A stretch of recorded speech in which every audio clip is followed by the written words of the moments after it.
प्रणाम मित्रों, आप सभी का हमारे कार्यक्रम में स्वागत है। कृपया कोई एक वीडियो देखकर कार्यक्रम के प्रति अपनी धारणा न बनाएं। चरणबद्ध तरीके से प्राप्त किया गया ज्ञान हमें हमारे लक्ष्य तक पहुंचाता है। धन्यवाद। सभी साधकों को प्रणाम।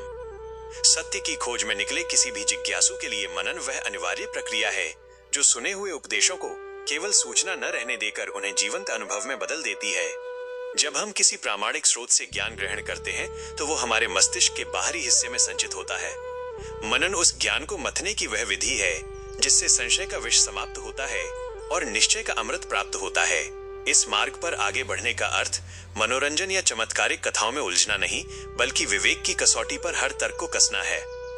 मनन का मुख्य कारण बुद्धि में बैठे हुए विरोधाभासों और संशयों का समूल नाश करना है।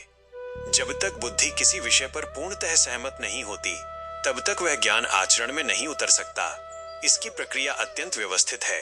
सर्वप्रथम एकांत में बैठकर सुने हुए विषयों का स्मरण किया जाता है। इसके पश्चात उस पर तर्कपूर्ण प्रश्न खड़े किए जाते हैं कि यह सत्य क्यों है और इसके पीछे का मूल आधार क्या है। कठिन और सूक्ष्म विचारों को छोटे छोटे सरल टुकड़ों में तोड़कर उनका विश्लेषण किया जाता है और फिर उन्हें एक पूर्ण सत्य के रूप में जोड़ा जाता है। इस दौरान उत्पन्न होने वाले हर संदेह को तब तक चिंतन की अग्नि में तपाया जाता है जब तक कि वह पूरी तरह शांत न हो जाए।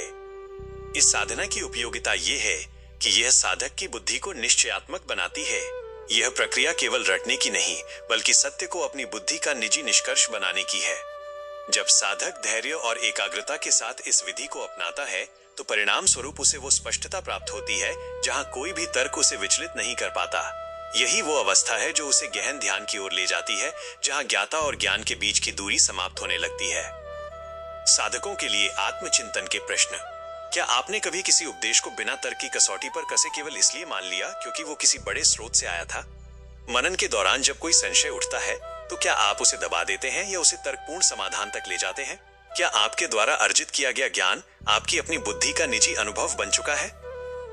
सत्य के इस अन्वेषण में आपकी निष्ठा बनी रहे, यही मंगल कामना है। अपने जीवन में जब तक सद्गुरु ना मिले तब तक विवेक जागृति ही एकमात्र उपाय है जिसके सहारे हम अपनी साधना में आगे बढ़ सकते हैं।